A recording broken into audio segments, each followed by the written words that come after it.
So in this Threads tutorial video, I'm going to be showing you guys how to delete a thread that you have posted on Threads. So once you're into your Threads account, and if you want to post a thread, I go to the bottom bar right here between the magnifying glass and the heart and press on Threads.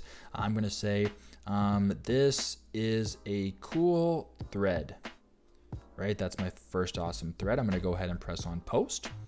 Now, once you're here, it's going to go ahead and post your page. Go to your profiles to the bottom right here. Now, if you want to delete it, where it says now, right here, you can press on the thread. Go to these three dots right here where it says now.